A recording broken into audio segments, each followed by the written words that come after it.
Ego destruido.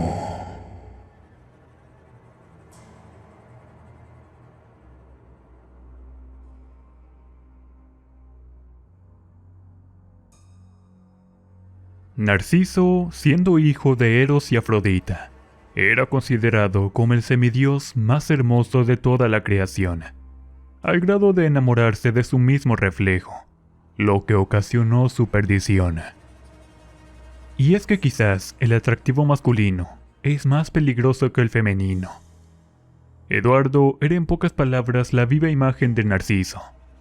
Alto, cuerpo escultural, ojos azul intenso, cabello largo. En pocas palabras, las mujeres que le rodeaban le consideraban perfecto. Y obviamente, cuando te sabes único, la soberbia y la psicopatía se convierten en tu peor defecto y tu carta de presentación. Eduardo era invitado a las más grandes galas de modelaje masculino, siendo la estrella más cotizada en esas esferas de la sociedad. Era famoso, rico, tenía todo lo que quería. Pero ay de aquel o aquella que osara tocar su impecable y lampiño rostro. El chico hacía que sus guardaespaldas les dieran la golpiza de sus vidas por haber cometido semejante sacrilegio contra su belleza. Y no es que fuera una persona de altos modales o temeroso de que alguien le hiciera el más mínimo daño. Era imposible acercarse a él debido a su numeroso grupo de seguridad. Pero simplemente al muchacho le divertía saberse inalcanzable, siendo deseado por chicas y chicos por igual. Solamente una pareja se le había conocido en su carrera y vida social, y esa era Lucía. Modelo, igualmente bella, y sabedora de ser la mujer más envidiada de todo el planeta. Sin embargo, Eduardo tenía planes a futuro, donde la supermodelo simplemente no figuraba. La discusión comenzó en una gran gala de invierno, uno de los eventos más exclusivos para el mundo de la moda. Eduardo hizo venir a prácticamente todos los grandes diseñadores. Hizo desfilar en su evento a modelos de talla internacional. Y por supuesto que toda la prensa del globo se congregó para celebrar la carrera del orgulloso Adonis. Las cosas comenzaron a ponerse tensas cuando desde la entrada de la gala le impidieron el paso a contingente de Lucía. La chica normalmente habría actuado de manera altanera, pero en esta ocasión, con la cabeza totalmente en su lugar, bajó de la gran limusina y preguntó a los encargados de seguridad cuál era el motivo de no permitirle la entrada. La razón era sencilla. De entre los cientos de celebridades invitadas, simplemente su nombre no figuraba en la lista. Ella rió, sabiendo que posiblemente debía haber un error, y al ser una modelo de altos vuelos, se le permitió la entrada a ella sola, sin nadie más que le acompañara. Por si fuera poco, todos los asientos estaban reservados, y no había ninguno disponible en la zona VIP. Algo muy extraño estaba sucediendo, y no es que Lucía fuera mala persona. De hecho, tenía varias fundaciones de beneficencia, daba caridad, hacía eventos para hospitales infantiles. En pocas palabras, era distinguida por ser una persona de valores. Su único defecto, y quizás su peor error, fue haberse hecho pareja de Eduardo, cuando éste apenas comenzaba su carrera en modelaje. Ella lo impulsó y conectó con los nombres más prestigiosos de la industria. Le consiguió los contratos más jugosos que alguna persona en el planeta pudiera obtener. En pocas palabras, ella hizo a Eduardo lo que ahora era. En cambio, en la noche de gala, estaba tornándose una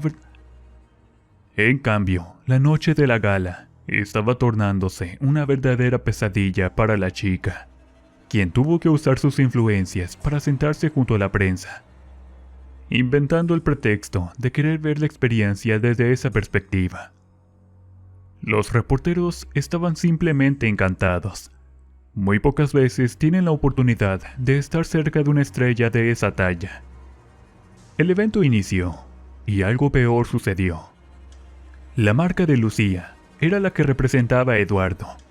Sin embargo, esta tampoco figuró en el desfile, el cual fue la sensación, debido a la nueva marca perteneciente a Paris, el nuevo novio de Eduardo. A Lucía se le cayó la cara de coraje. No era posible que alguien que no tenía ni el talento, ni la fama que ella poseía, la estuviera simplemente usurpando, quitándole el lugar que tanto trabajo y sacrificios le costó conseguir. Y no es que fuera una mujer vieja, apenas si rayaban los 30.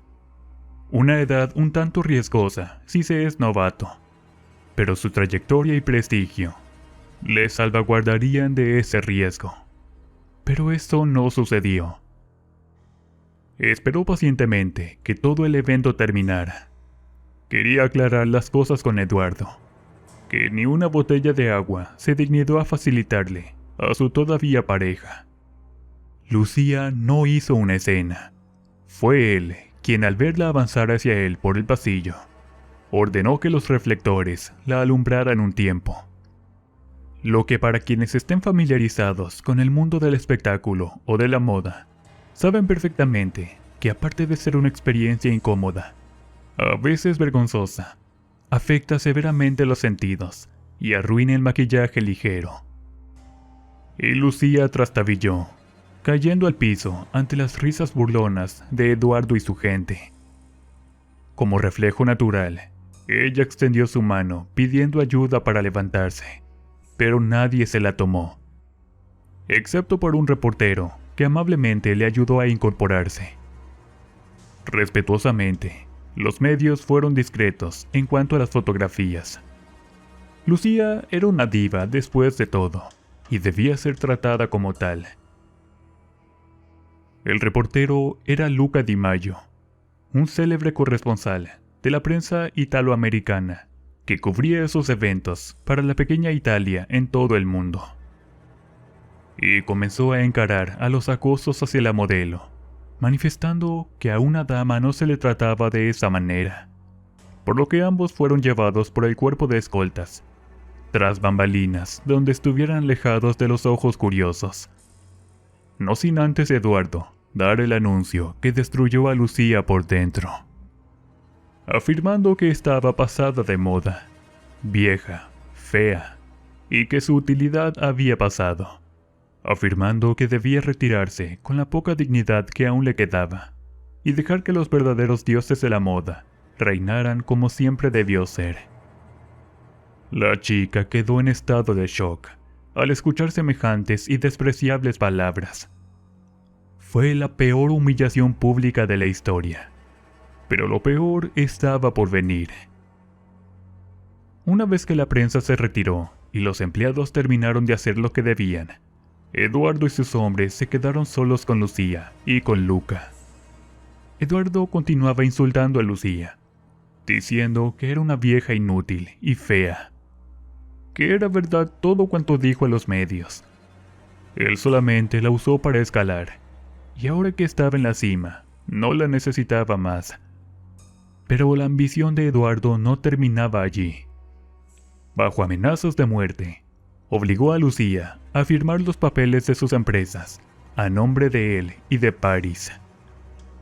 Y una vez que lo hizo, Eduardo ordenó a sus hombres que les dejaran irreconocibles y se deshicieran de los cuerpos. Al dar sus órdenes, se retiró con su nuevo novio, mientras sus gorilas no dejaron de golpear a la pareja hasta que se cansaron.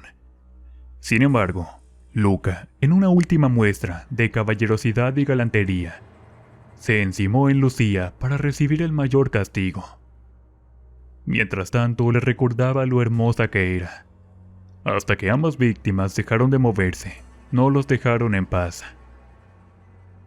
Metieron los cuerpos en bolsas de lavandería, para después irlos a tirar a un vertedero de basura a las afueras de la ciudad, como si de perros muertos se tratase.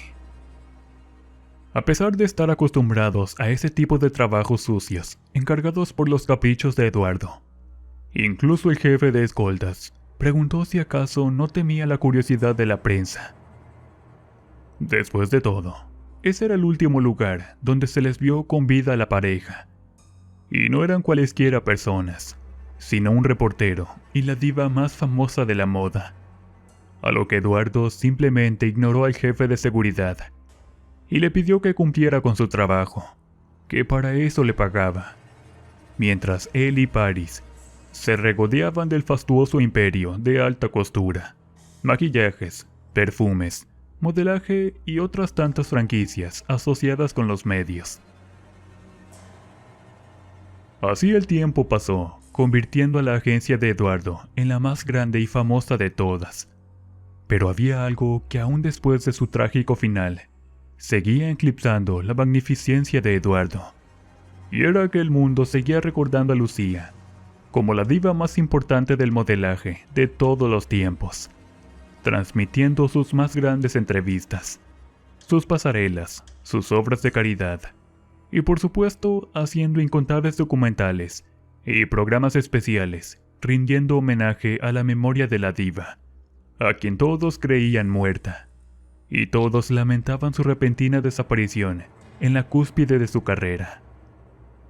Todas esas muestras de afecto, cariño y respeto provocaban la ira de Paris, lo que ocasionaba también la furia de Eduardo, quien comenzó a reclutar niñas para contratarlas como modelos, deshaciéndose de todas aquellas que hubiera tenido contacto con Lucía. Cambió todo su personal técnico y de vestuario, maquillaje y demás. Su modus operandi era de lo más vil. Conquistaba a sus modelos con su belleza. Pero una vez que éstas firmaban el exagerado contrato, obra por supuesto de Paris, sencillamente las esclavizaba. Las trataba como basura, o peor, privándolas de vida pública, de alimento y de abandonar el complejo sin su autorización. Prácticamente las tenía secuestradas y sin paga, pues decía que les guardaría su dinero hasta que fueran mayores de edad o decidiera despedirlas. Si de por sí su comportamiento era nefasto con todo el mundo, todo empeoró cuando conoció a Paris. Ambos rivalizaban en belleza, pero Paris adoraba a Eduardo como un dios, mientras que Lucía le hacía poner los pies siempre sobre la tierra. El haberse ensañado tanto con ella fue debido a los celos profesionales y personales que aún le tenía, a la mujer que le dio todo y le abrió las puertas de la fama y la fortuna. Injustificada y trapera fue la ingratitud y la traición de Eduardo hacia la mujer que lo dio todo por él, quien solamente le obedecía porque eso le facilitaba sus planes. No es que la amara, nunca lo hizo. Simplemente se aprovechó de ella como el escalón para alcanzar sus propias ambiciones, pues como bien se sabía, Eduardo no era nadie. Venía de las calles, no tenía modales, pero sí mucha hambre. A decir de muchos, cuando Lucía lo presentó, la gente del medio dijo que era solamente otra cara bonita. Sin embargo, Lucía le enseñó a ser lo que era. Pero él tenía otra mentalidad. Era vanidoso, manipulador, cínico, sarcástico y cruel. Se sentía tal como un dios romano, y ahora que estaba al frente, lo demostraba abiertamente. Muy poco le importaba que sus modelos estuvieran enfermas o se sintieran mal. Él las explotaba al máximo, algunas incluso cayendo sin vida ante los ojos de la prensa escandalizada. Las cosas en ese clamoroso mundo se estaban tornando grotescas y espeluznantes, con chiquillas con tallas imposibles y vestidos cada vez más entallados. Sin embargo, Eduardo ganaba millones con el imperio que le arrebató a la desaparecida Lucía. Muchas personas se cuestionaban acerca del destino de las chicas en manos de ese animal. Mientras tanto, en la pequeña Sicilia, don Vittorio Di Maggio entraba a una lujosa habitación, donde su hijo, aún imposibilitado para moverse, estaba en compañía de una misteriosa mujer que cubría su cabeza y su rostro, en un atuendo propio de un ninja mezclado con una gabardina larga. Cualquiera notaría que a pesar de lo extravagante de la vestimenta, esta era portada con una elegancia propia de un cisne, y por si fuera poco, tenía señas de haber sido diseñado por manos expertas. La portadora de las prendas se levantó e hizo una reverencia ante el jefe mafioso, quien en llanto agradeció con una rodilla en tierra a la dama por haber salvado a su hijo y por cuidar de él.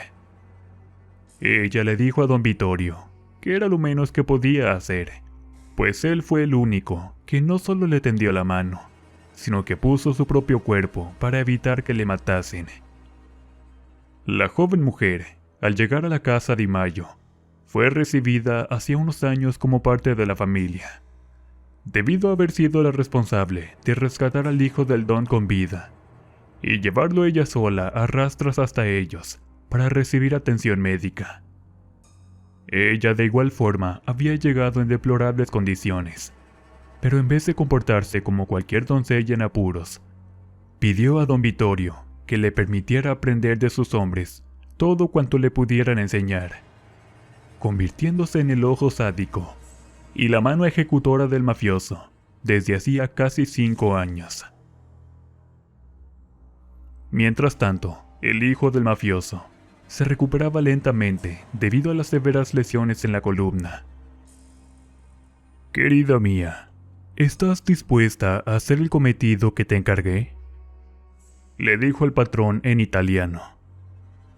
Los bellos ojos de la mujer, mostrando una profunda cicatriz tras su rostro cubierto, se cerraron, mientras ella hacía reverencia ante su patrón. Los hermosos ojos grises simplemente eran fríos, al grado de intimidar al mismísimo líder mafioso. Sin embargo, con la determinación de un gato, saltó un piso abajo, donde se armó con toda clase de armas punzocortantes, y también con un par de katanas en su espalda. Don Vittorio le extendió una escuadra, pero la dulce voz le dijo: «No, mío padre, lo que he de hacer será lento, debe ser agónico, doloroso, pero sobre todo inolvidable». Y partió en una de las lujosas camionetas de la familia, escoltada a distancia por varios vehículos, solamente en caso de ser requeridos. Pero ella era realmente capaz de arreglársela sola. No escatimó ni un segundo en su preparación. No vaciló ni una sola vez ejecutando o ajustando las cuentas de su jefe, y ahora mentor, pues a pesar de su condición, ella desposó al único hijo de don Vito, asegurando así su sucesión cuando éste se recuperase y su padre se lo pidiera. Si algo distingue a la camorra, es la familia, la lealtad y la tradición. Es quizás una de las mafias más peligrosas del mundo, pero también la que lleva el honor al grado extremo. Y esto era una deuda de honor. La lujosa camioneta se estacionó en la parte trasera del prestigioso teatro. Al descender la dama, su andar felino llamó la atención de todos los presentes. Era obvio que no se trataba de cualquier persona, y al verla los guardias reconocieron el porte demasiado tarde, pues cayeron al piso sin vida de 2 certeros cortes casi imperceptibles, que solo se supo habían sido efectuados por la dama de negro. Debido a que limpió su katana con la elegancia propia de una princesa. Nadie en la ciudad quiere problemas, ni siquiera los policías, y menos al ver de quién se trataba. Ellos oían historias de la casa Di Maio y sus habitantes, y sabían que con don Vittorio nadie debía levantar la mirada si no era requerido que lo hiciera. Por lo que curiosamente, todas las unidades fueron llamadas a una reunión extraordinaria. Debían dar espacio a la nuera de don Vittorio para actuar, y el tiempo necesario para que se retirase sin prisa. A simple vista, se pensaría que la delicada y escultural figura sería débil. Pero uno a uno fue acabando solo con sus manos, y una que otra estocada, con los guardias que años atrás dejaron lisiado a su marido, en medio de una dolorosa rehabilitación. Y a ella la dieron por muerta, causándole cicatrices que solamente exaltaban su gran belleza, pero que ella escondía para no ser reconocida. Por ello ocultaba su rostro, no por vergüenza, sino para evitar que la relacionaran con un pasado que se había esfumado el día que les dieron por muertos. Y no era para menos. Era impresionante ver a la diminuta silueta entallada en el negro atuendo destrozar a los enormes hombres como si fueran de papel, rompiendo huesos, cortando extremidades. No se detuvo hasta que el último dejó de moverse, y solo el silencio reinaba el lugar. Al otro lado, el desfile se llevaba a cabo, y su corazón dio un vuelco al ver la deplorable condición de las chicas. Eran aún unas niñas, y se miraban enfermas. Sacaron a varias en camillas, y escuchó algo que le hizo hervir la sangre. No una palabra, sino una voz. Paris insultaba y amenazaba a las adolescentes, tratándolas peor que perros callejeros. Las chiquillas, aterrorizadas, simplemente agacharon la mirada. Mientras tanto, la cantidad de insultos solamente aumentaba en volumen e intensidad, hasta que una hoja de acero larga y afilada acalló la desagradable y chillona voz del modisto. Ante la estupefacta mirada de las niñas, ellas no gritaron. Después de todo, les estaban librando de las cadenas. Cuando la dama de negro le hizo señas para guardar silencio y les preguntó dónde estaban las demás, señalaron el lugar y los hombres de la dama sacaron a las chiquillas para ponerlas a salvo y resguardo. Efectivamente, las pobres estaban peor que adictas. Algunas entre temblores debido a la hipotermia y la evidente falta de alimento. Otras más conscientes corrieron a abrazar a la sicaria, quien de igual modo les dijo por dónde debían salir, pues eso se iba a poner bastante feo, y esperó pacientemente mientras tanto sus hombres esperaban afuera, los más alejados alimentando y cuidando de las pequeñas, y los que estaban tras la puerta, la orden de su patrona para entrar en acción en caso de ser requerido el apoyo. Eduardo entró hacia los camerinos vacíos, que más bien parecían chiqueros, y notó algo extraño. Mientras tanto, sus escoltas personales caían decapitados a sus pies, provocando el terror y escandalosos y chillones gritos agudos de parte del divo, que suplicaba que se llevara todo lo de valor, pero que no le hiciera daño. Y fue callado con una poderosa bofetada que le hizo encender los ojos. Le quiso responder el golpe a la dama, pero fue mandado a la lona de un solo golpe, más poderoso de lo que él pensaba sería el golpe de una dama. No vengo a robarte, imbécil.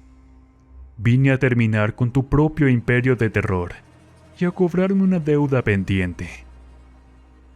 Esa voz, esos ojos. La sicaria pateó en las partes bajas al modelo, y lentamente se quitó la capucha, los guantes, y se colocó los guanteletes de acero. Mientras tanto, se despojaba de la elegante prenda que ocultaba su bello rostro, que a pesar de las grandes cicatrices de cortes a todo lo largo de su lado derecho, la hacían lucir despampanante y hermosa. Eduardo se orinó y defecó en sus pantalones del puro terror. No lo podía creer. Llorando se negaba a sí mismo lo que estaba viendo. Tú estás muerta, igual que ese maldito reportero. Yo los vi morir. No puedes ser tú. Pero la mujer, de un puñetazo con el guantelete de acero, le tumbó los dientes al modelo, haciéndolo callar, arrojándole la cabeza de Paris a los pies, mientras ordenaba con gran autoridad. Cuando hables de mi marido, muestra respeto, maldito animal. Nos dieron por muertos, pero ellos se ensañaron demasiado con Luca, sin saber exactamente de quién se trataba en realidad. Él es un buen hombre, una gran persona, y el ser más dulce y caballeroso que pudiera haber conocido jamás. Por eso y su gran valentía, fue que me casé con él, aún sabiendo que quizás no sobreviviría. Pero lo hizo. Y algo que debes saber, maldito patán estúpido, es que Luca es el único hijo de don Vittorio Di Maggio. Ni más ni menos que el padrino de la camorra. La mafia me envió a cobrar mi deuda contigo, maldito animal. Los alaridos de terror, el llanto y las súplicas de piedad y misericordia se escuchaban varias calles a la redonda, causando el miedo, no solo en las aterradas niñas, sino entre los vecinos de la zona, e incluso entre los hombres de la patrona. Lucía recordaba con suma tristeza cómo acogió a Eduardo, primero como un aprendiz, hasta que se fue enamorando de él. Posteriormente, cómo lo convirtió en la gran personalidad de la moda que llegó a ser. Y la noche que nunca en su vida pudo olvidar. La noche en que él la desechó como basura, al grado de irlos a tirar al vertedero, como si de animales muertos se tratase. Cada golpe lleno de rabia iba no solo con la intención de lastimar, sino con la convicción de que ningún cirujano del mundo pudiera arreglar el desastre de músculos, tendones y huesos faciales rotos. Recordaba lo valiente y amable de Luca, y que no se merecía estar en una cama postrado, mientras este infeliz gozaba de su fortuna. Cuando Eduardo perdía el conocimiento, Lucía lo rociaba con alcohol para que reaccionara. Debía cerciorarse de que sintiera todo el castigo que fuera posible. Ella sabía perfectamente cómo hacer muchísimo daño y causar mucho, pero muchísimo dolor. Había aprendido con los mejores y más calificados hombres de su suegro pacientemente, y sin inmutarse todos los oscuros artes de la tortura. Los sicarios nunca se imaginaron que la dama de negro fuera capaz de implementar ni la mitad de ellos. Pero Eduardo era una ocasión especial. Por ello pidió entrar sola. Lo iba a gozar como nadie nunca lo podría imaginar. Al grado de que el jefe de escoltas de la dama se atrevió a molestar a don Vittorio para que fuera a detener a su nuera. Una ley muy sagrada entre la camorra es vita por vita, es decir, vida por vida. Al no haber fallecido ninguno de los dos, el objetivo no debía morir tampoco, solamente recibir lo justo. Y al ser miembro de la familia, Lucía no podía romper ese código. El patrón le suplicaba que parara, que por favor lo hiciera, y en medio del llanto, la hermosa asesina se levantó y cubrió su rostro nuevamente, haciendo reverencia al don. «Como ordene, padre mío». Don Vittorio abrazó a su nuera. El maldito Eduardo había recibido más castigo del que realmente se merecía. Sin embargo, quedó con vida. Lucía había aprendido perfectamente cada valiosa lección impartida por los más expertos matones de la mafia.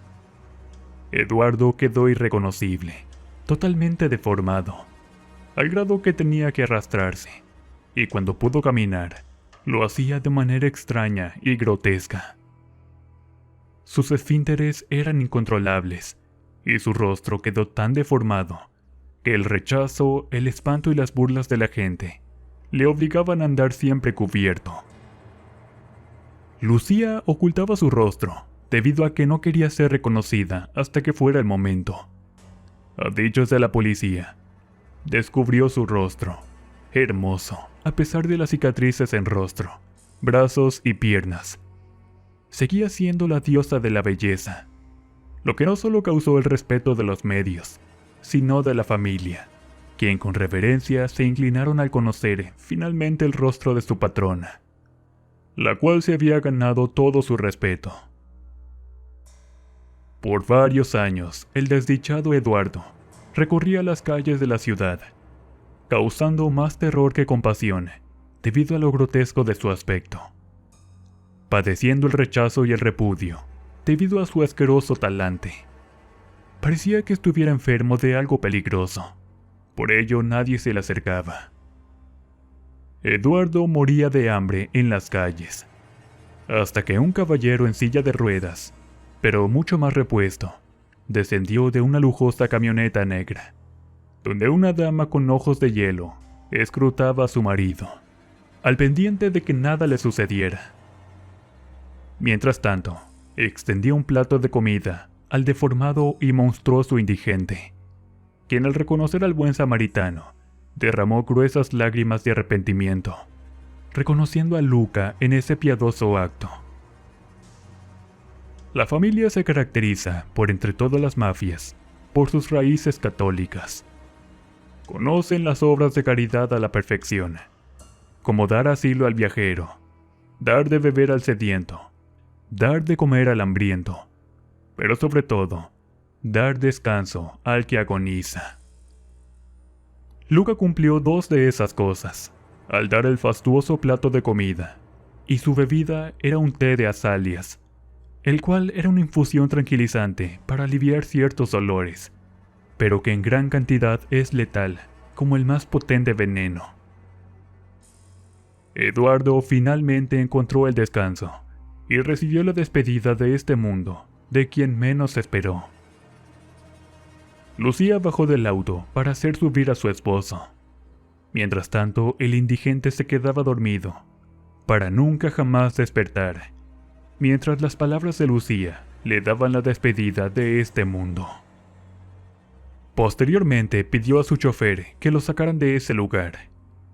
La pareja se alejaba a su casona, a visitar a don Vittorio para darle la gran noticia que iba a ser abuelo, lo que era la alegría de la familia entera.